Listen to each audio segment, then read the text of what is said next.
राधे राधे, हरे कृष्णा। आप सभी का दिन शुभ हो। आज दिनांक है 28 जनवरी मंगलवार और आज माघ मास का 15वां दिन है। और आज माघ मास महात्म्य की आगे की कथा सुनाने से पहले आपको सुनाते हैं राधा रानी की एक बहुत ही सुंदर और अद्भुत कथा, जिसे सुनने के बाद मेरा तो ऐसा विश्वास है कि आपके मन में श्री राधा जी के प्रति भक्ति, प्रेम, आस्था या फिर वात्सल्य और भी बढ़ जाएगा। अगर ऐसा होगा तो मुझे जरूर बताइएगा। एक बार की बात है, श्यामानंद जी वृंदावन जी के बहुत बड़े रसिक संत हुए हैं, जो कि रसिक मुरारी जी के गुरुदेव भी थे। वे नित्य सेवा कुंज में, जहाँ प्रिया प्रियतम नित्य विहार करते हैं, वहां पर झाड़ू लगाया करते थे।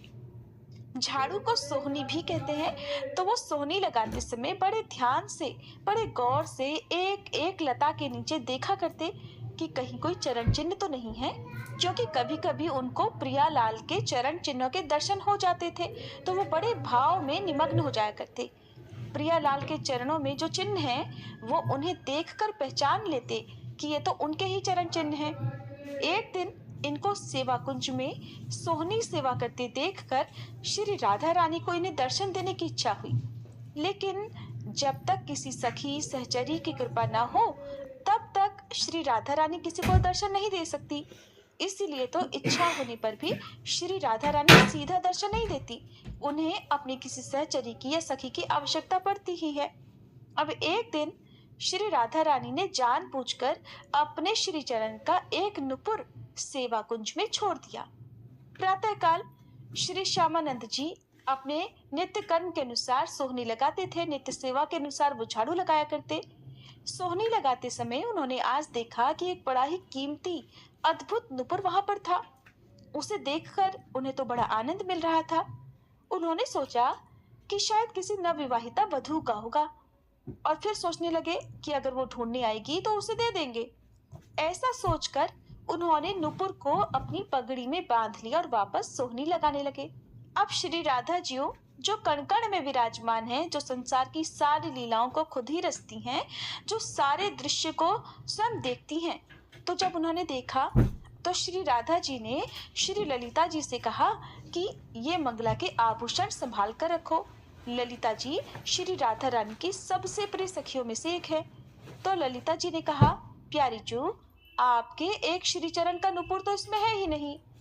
श्री राधा रानी ने जानबूझकर उसे गिराया था, क्योंकि श्यामानंद जी पर किसी सखी की कृपा होना बाकी था।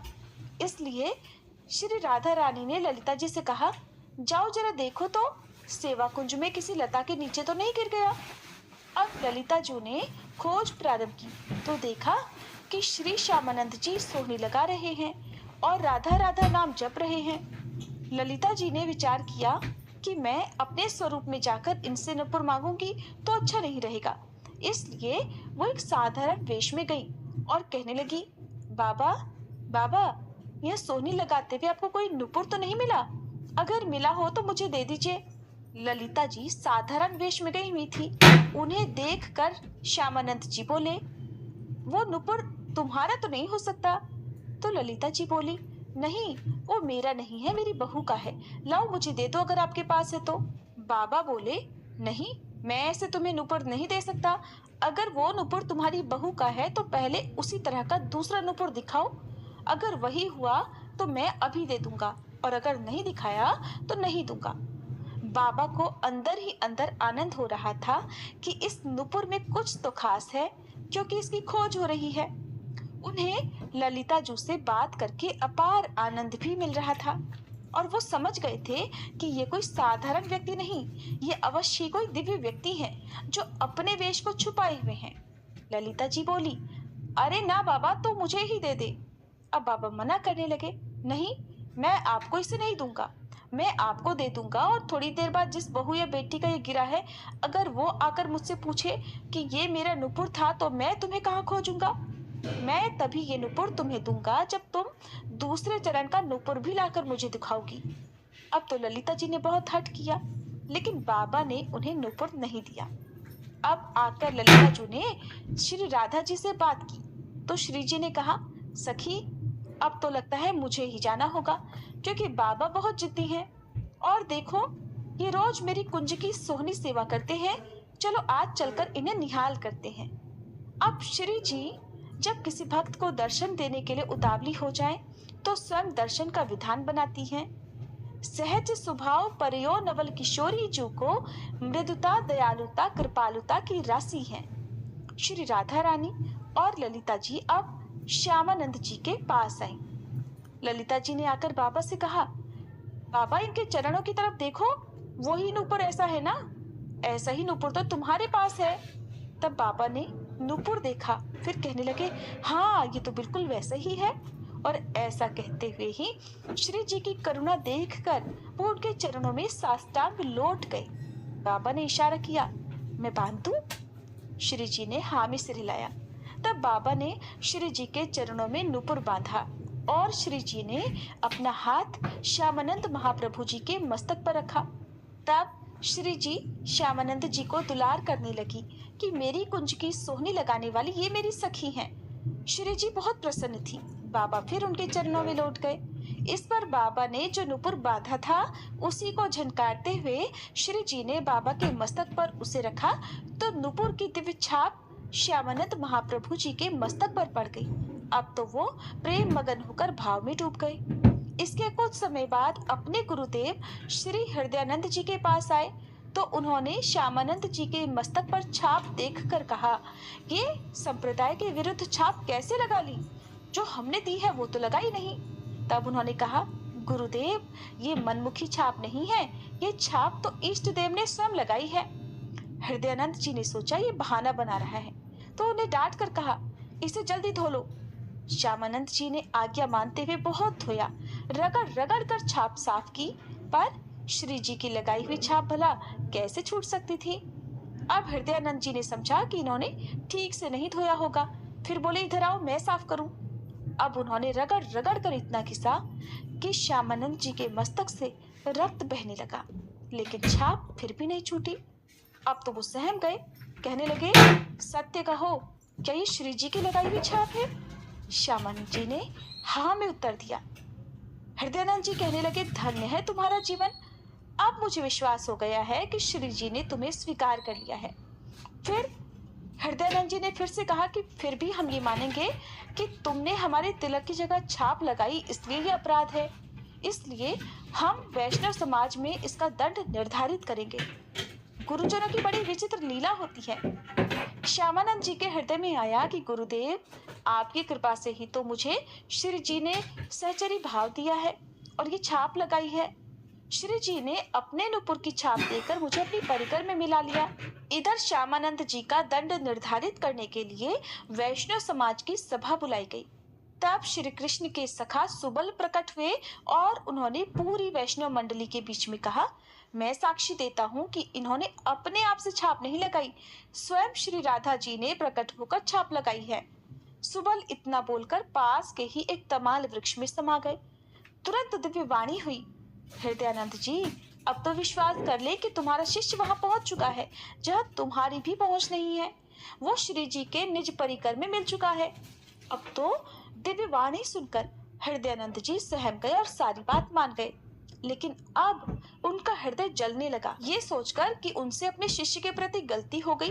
वैष्णव जनों ने कहा, देखो हृदयानंद जी, आपने हम सबको श्यामानंद जी को दंड देने के लिए एकत्रित किया था, लेकिन आज हम आपके ऊपर दंड लगा रहे हैं क्योंकि आपने गलत किया।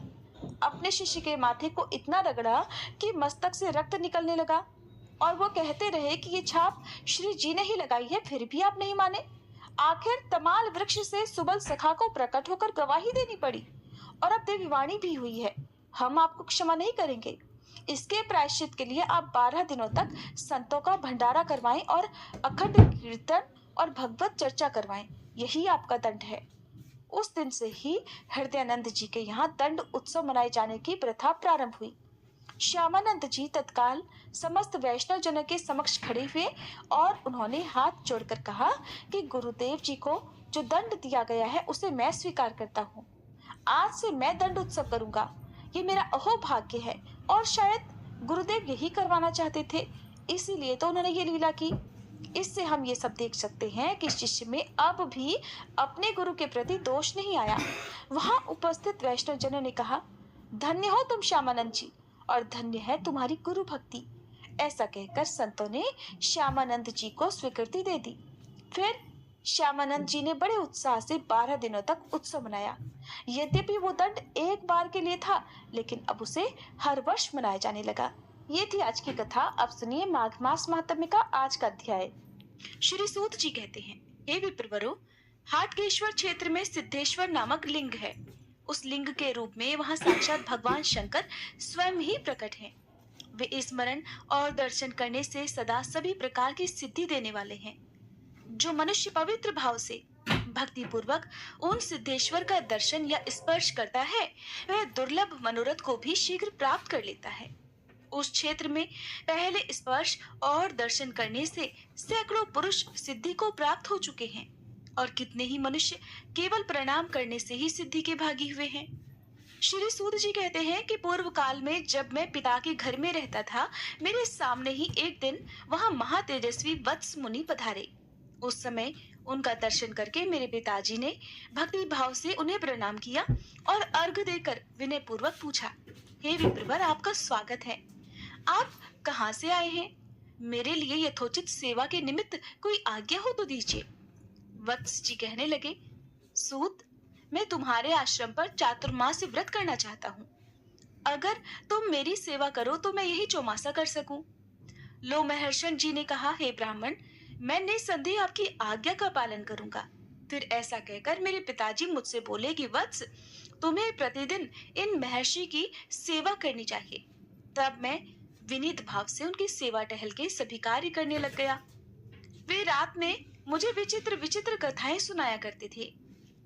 एक समय कथा के अंत में मैंने पूछा कि भगवान, समुद्र सहित संपूर्ण धरातल को आपने थोड़ी ही अवस्था में कैसे देख लिया? जिन द्वीप, समुद्र और पर्वतों की चर्चा आपने की है, वहां तक तो मनुष्य मन के द्वारा भी कभी किसी प्रकार नहीं जा सकते। हे मुनीश्वर, ये किसी तपस्या का प्रभाव है या फिर मंत्र का पराक्रम है, जिससे आपने संपूर्ण भूतल को देख लिया है? वत्स मुनि ने हंसकर कहा, ये तुमने ठीक समझा है। मेरे मंत्र का ही ऐसा पराक्रम है। मैं प्रतिदिन भगवान शिव के समीप षडक्षर मंत्र अर्थात ओम नमः शिवाय मंत्र का 8000 जप करता हूँ। इससे तीनों काल मेरी युवावस्था सदा स्थिर रहती है। मुझे भूत और भविष्य का ज्ञान है और मेरा जीवन सदा सुखमय बना रहता है। मेरी आयु लाखों वर्षों की हो गई है, फिर भी अभी प्रथम अवस्था अर्थात किशोरावस्था की ही दिखाई देती है। एक समय मेरी पत्नी की मृत्यु हो जाने पर जब मैं उसके लिए शोक कर रहा था, तब मेरे सुहृदों ने मुझसे कहा कि अरे भैया, तुम शोक क्यों कर रहे हो?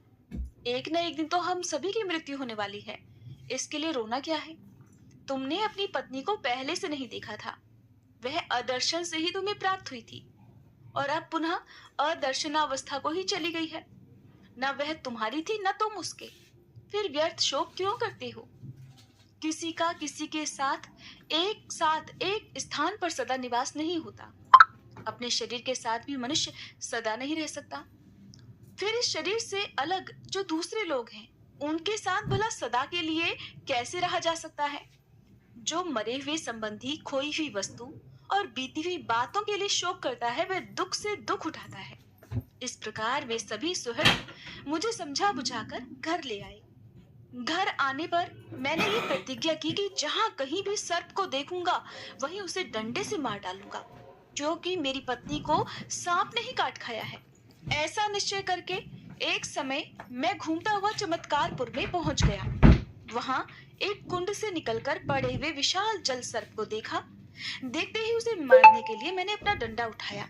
तब वह सांप कहने लगा कि भाई, पहले मेरी बात सुन लो, फिर तुम्हें जो सही लगे वो कर लेना। ब्राह्मण, वे सर्प दूसरे ही होते हैं जो मनुष्यों को काटते हैं। हम तो पानी में रहने वाले सांप हैं। हमारा केवल रूप ही सांप का होता है, लेकिन हमें विष नहीं होता। लेकिन उस पानी वाले सांप के ऐसा कहने पर भी मैंने उस पर डंडे का प्रहार कर ही दिया और उस डंडे का स्पर्श होते ही वह एक तेजस्वी महापुरुष के रूप में बदल गया। इस आश्चर्य को देखकर मैंने उस महापुरुष से प्रणाम करके कहा कि प्रभु, मेरा अपराध क्षमा कीजिए, आप कौन हैं? तब वे प्रसन्न होकर मुझसे बोले कि मेरा वृतांत सुनो। मैं पहले राजा चमत्कार की बनवाए हुए उत्तम नगर में एक ब्राह्मण था। वहाँ भगवान सिद्धेश्वर जी का एक उत्तम शिवालय है। किसी समय वहाँ यात्रा का महोत्सव था। उस अवसर पर बहुत से ऋषि मुनि वहां पधारे हुए थे और देवाधिदेव महेश्वर को प्रणाम करके वे उनके सम्मुख बैठ गए। फिर आपस में कथा वार्ता करने लगे। वे सभी दया और धर्म से युक्त थे और उनमें से कितने ही महात्मा उस देवालय में भक्ति पूर्वक नृत्य करते थे। इस प्रकार जब वहां महान उत्सव हो रहा था, उसी समय मैं बहुत से समवयस्क युवकों के साथ उसी स्थान पर चला गया। मेरे दुष्ट साथियों ने उस उत्सव में विघ्न डालने के लिए मुझे बार बार प्रेरित किया। तब मैं एक भयंकर आकार वाले विशाल जल सर्प को लेकर आगे बढ़ा और उस महान जन समुदाय में उस सर्प को फेंक दिया। सर्प को देखकर मृत्यु के भय से व्याकुल होकर सब लोग वहां से भाग निकले।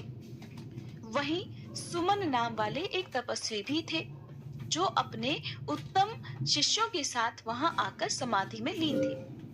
हृदय के भीतर कमल के आसन पर विराजमान उन्हीं वेदाधीश्वर महेश्वर का वे उस समय साक्षात्कार कर रहे थे, जो सर्वव्यापी, अविनाशी, सर्वज्ञ, अनित्य, अभेद्य और जरा मृत्यु से रहित बताए जाते हैं।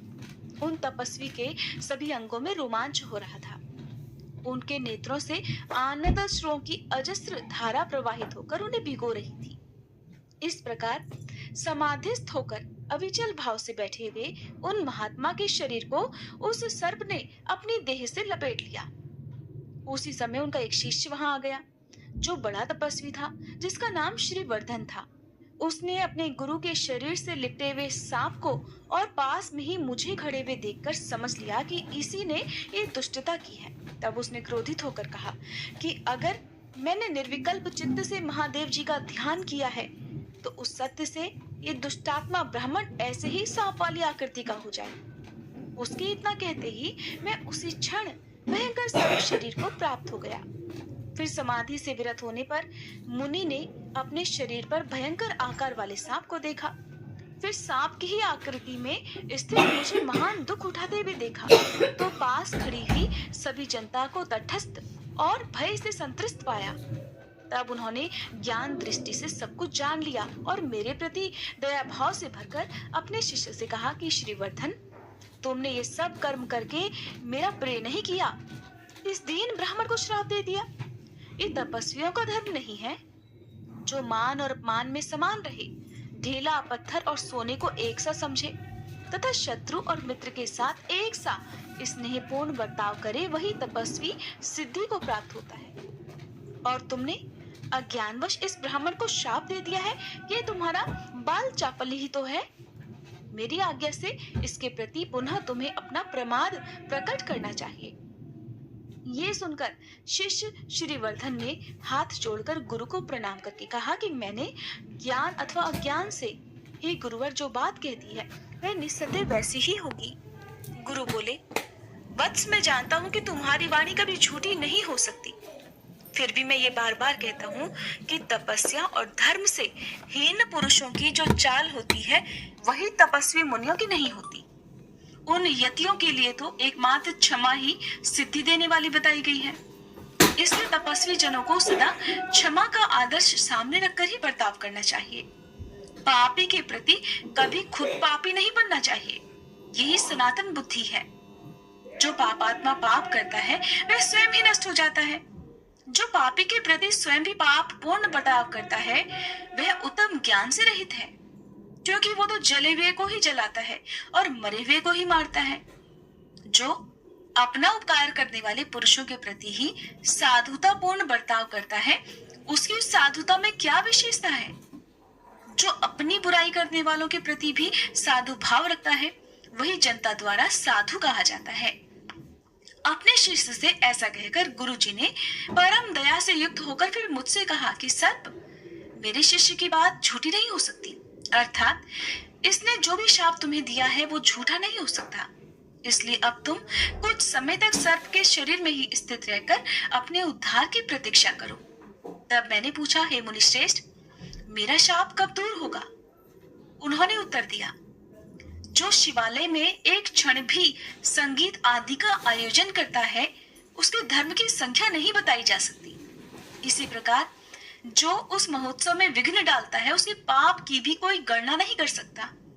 इसलिए तुम भी पापी ब्राह्मण हो, इसलिए तुम्हारी मुक्ति इस समय तो नहीं होगी।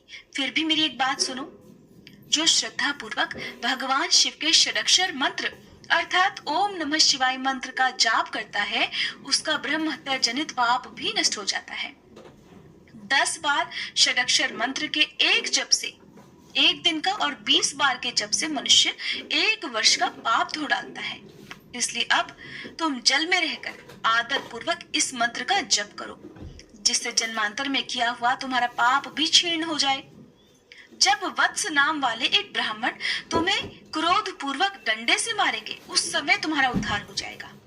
ऐसा कहकर वे मुनि मौन हो गए और फिर मैं इस जलाशय में रहकर षडक्षर मंत्र का जप करता रहा।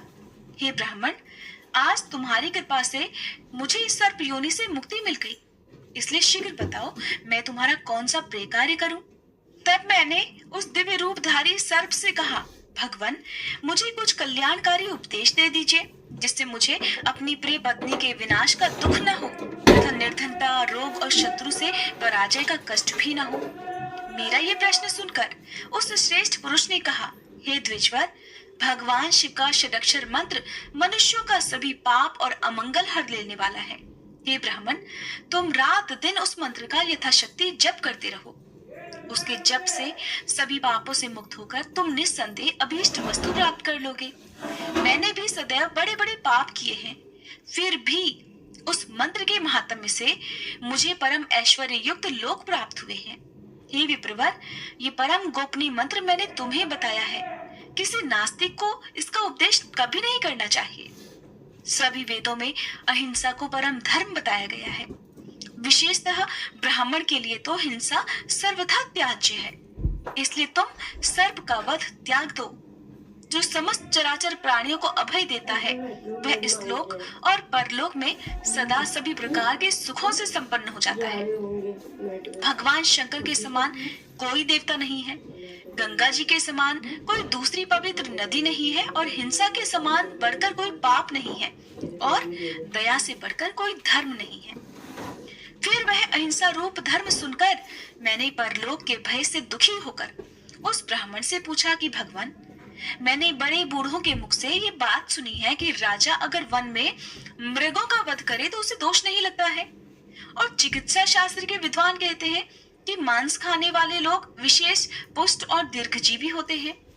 इसलिए इस विषय में मुझे परम हितकारक बात बताइए। आपके मुंह से जो कोई बात निकलेगी उसका मैं संदेह रहित पालन करूंगा। मेरी बात सुनकर वे पुनः इस प्रकार बोले, हे द्विश्रेष्ठ, ऐसी बात ना कहो। ये सब तो मांस लोभी दुष्ट पापात्माओं का कहना है। वही ऐसा मानते हैं कि मांसाहार करने से आयु लंबी होती है और हष्ट पुष्ट होते हैं। अहो, संसार में वे निर्दयी पापात्मा और दुष्ट पुरुष अत्यंत शोचनीय हैं, जो सब दोषों की खान रूप मांसाहार का सेवन करते हैं। मांस ना तो आयु बढ़ाने का साधन है और न ही आरोग्य और बल का कारण है। उसे जो गुणकारक बताया जाता है वो सब झूठ है। इसका दृष्टांत भी मुझसे सुनो। मांस भोजी मनुष्य भी रोग से पीड़ित, दुर्बल और कम आयु वाले देखे जाते हैं, और जो मांस नहीं खाते वो भी पृथ्वी पर निरोगी, दीर्घायु और हष्ट पुष्ट अंगों वाले होते हैं। इसलिए मांस को सर्वथा त्याग देना चाहिए। जो जीवन की इच्छा रखने वाले जीवों के मांस खाता है वो घोर नरक में जाता है, और वहां उन्हीं प्राणियों द्वारा जिसको उन्होंने मारा है वह स्वयं भक्षण किया जाता है। मांस की उत्पत्ति घास, लकड़ी या पत्थर से नहीं होती। किसी जीव की हिंसा करने पर ही मांस मिलता है, इसलिए उसका सर्वथा त्याग कर देना चाहिए। विद्वान पुरुषों को उचित है कि वे सब जीवों को अपने ही समान देखें और पूरी शक्ति लगाकर उनकी रक्षा करें, न कि उन्हें मारें। जो जीवों को मारता है या जो मारने की अनुमति देता है और उसे काट काट कर अलग करता है, फिर जो खरीदता है, जो बेचता है और जो उसे पकाकर तैयार करता है, या जो उसे परोसता है और जो खाने वाला है, ये 8 प्रकार के व्यक्ति घातक अर्थात हिंसक माने गए हैं। खरीदने वाला व्यक्ति धन से मारता है, खाने वाला खाने के द्वारा हत्या करता है, और घातक वध और बंधन के द्वारा मारता है। इस प्रकार जीवों का 3 तरह से वध होता है। जो मन, वाणी और कर्म द्वारा किसी भी जीव की हिंसा नहीं करता, वह जरा मृत्यु से रहित परम धाम को प्राप्त होता है। शाक, मूल और फल का भोजन करने वाला ब्रह्मचर्य परायण पुरुष भी अगर हिंसा कर्म में लीन है तो उसे अपने नियम और व्रत का कोई फल नहीं मिलता। एक मनुष्य 100 से भी अधिक वर्षों तक बड़ी भारी तपस्या कर लेता है और दूसरा दया से प्रेरित होकर केवल अहिंसा व्रत का पालन करता है, तो इन दोनों में जो दयालु पुरुष है वही श्रेष्ठ है। जो मनुष्य दया धर्म से युक्त है, वह जिस जिस वस्तु की कामना करता है, दुर्लभ होने पर भी उसे वह अवश्य ही प्राप्त हो जाती है। ऐसा कहकर वे महात्मा पुरुष मेरे देखते ही देखते उत्तम विमान पर आरूढ़ होकर स्वर्गलोक को चले गए। महामते, षडक्षर मंत्र के महात्म्य से गंधर्व लोग उनका यशोगान और किन्नर स्तुति करते थे।